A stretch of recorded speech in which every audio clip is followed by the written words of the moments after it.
Okay, so we're going to continue on to number 2, or part 2 of this same problem on there. And so what this problem again is having us do is calculate the molecular formula. And so in the previous problem, we had the empirical formula to be C1H2O. So when I go to calculate my molar mass, okay, I'm going to have 1 carbon, so that is 12, plus I've got 2 hydrogens, I'll just write it across this time, and an oxygen. So this is my mass of the, so let's just add that up real quick. So I'll probably do that in our head. So we've got 12 plus 2.02 plus 16. And so that's going to give us a molar mass of 30.02. So, okay, so that's going to give us a molar mass of 30.02, okay, grams per mole. Okay, now what they've told us here is, though, the molecular formula for this compound has a molar mass of 180. So all we're going to need to do is the molar formula, or the molecular formula, is generally just a, I'm trying to think what word I'm looking for, a ratio of this formula. So it could be twice this formula or 3 times this formula. It's also possible that the molecular formula and the empirical formula are the same thing. So do be aware of that. Sometimes the empirical and the molecular are exactly the same. But in this case, they're not, because this one has a mass of 30, the empirical does. The molecular has a mass of 180. So what we do is we take the molecular, we divide it by the empirical. Okay, so that tells me I need to take 180 grams per mole, and I'm going to divide it by 30.02 grams per mole. And hopefully you can kind of do that in your head. Roughly 180 divided by 30 is going to give me 6. Okay, so what that means is that my molecular formula is 6 times that of the empirical formula. So what I do is I take this and I multiply everything by 6. So I take 1 times 6, I take 2 times 6, and I take, in this case, that was also a 1 times 6. Okay, so the molecular formula then, okay, becomes C6H12O6. And if you know anything about sugar, that should ring a bell as to being the formula for sugar. Okay, so that is how I take the empirical formula that I know and find the molecular formula.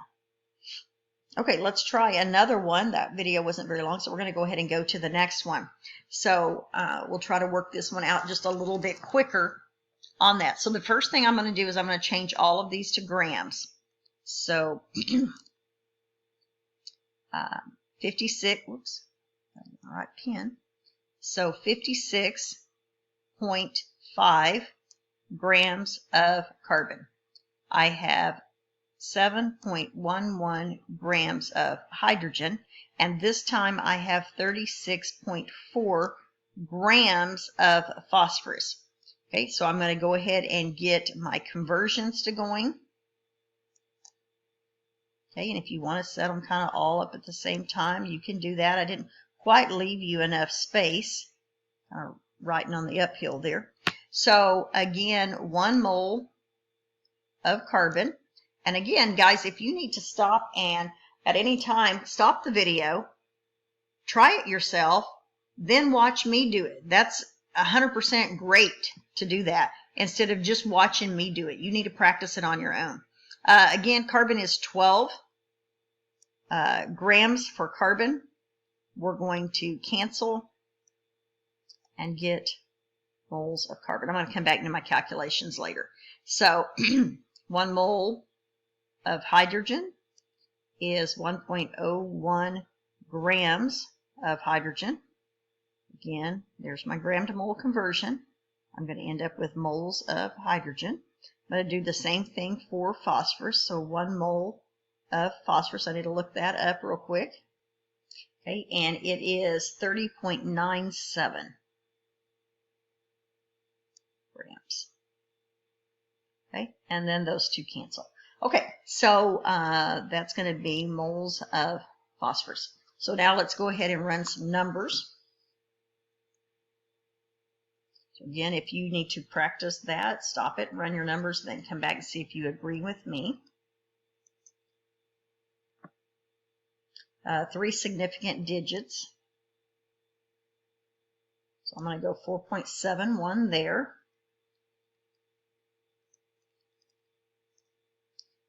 I'm going to go 7.04 here. And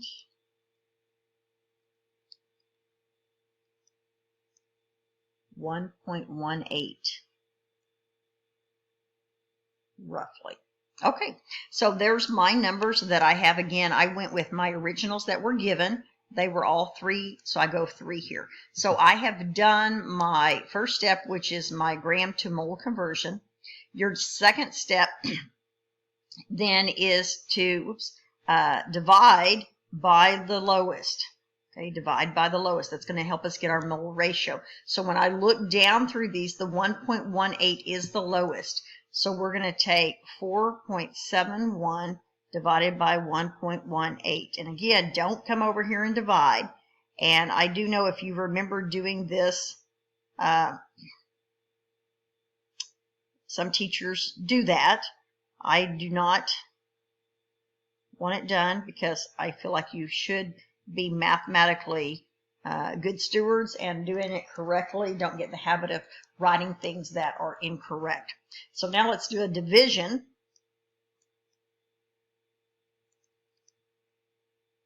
So I'm getting this to be 3.99 when I divide. So I feel like that this is, and if you want to do the squiggly line, meaning an approximate, that's approximately 4. So very, very close to 4 that I could say it was 4. And I know some of you are going to say, well, how do you know? Well, it does take a little bit of practice, but if it's close enough, we're assuming that rounding issues is what's throwing it off. The next one is 5.96. So that I would say is close enough. It is not exact, but 5.96, that's pretty darn close to 6. Okay?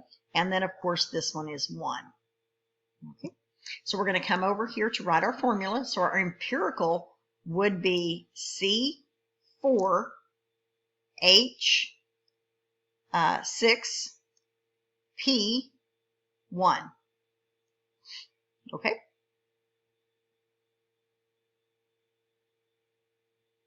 Okay, then the next thing again says that, okay, well, the molar mass we know of this compound, not this one, but the molecular formula that is attached to this has a mass of 170. So the question is what am I going to need to multiply this by to get 170? So the first thing that we're going to do is come over here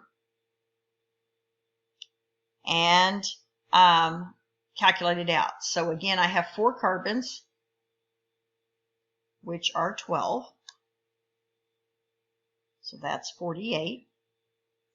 I have 6, I have hydrogen. There's 6 of those.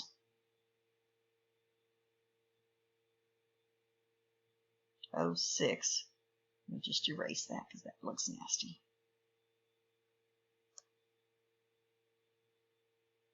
And phosphorus, which is, there's only 1 of those, and we have that value up there, 30.97. Okay, so let's add those up. If I was just estimating, it looks like we're going to get half of what the other one is. I get 85.03 grams per mole. Okay, so again, that's for my empirical. We're going to do the ratio of the molecular to the empirical. I just abbreviate. So the molecular was 170.14 grams per mole. This one was 85.03 grams per mole. Therefore, we should divide, and again, top of my head, I'm thinking that's about 2. 85.03. So that is 2, close enough to call it 2. So we're going to take all of our empirical, multiply it by 2. So I'm just going to write it down. I'm not going to, so C, 8, H, 12, P, 2 would be my molecular. Okay.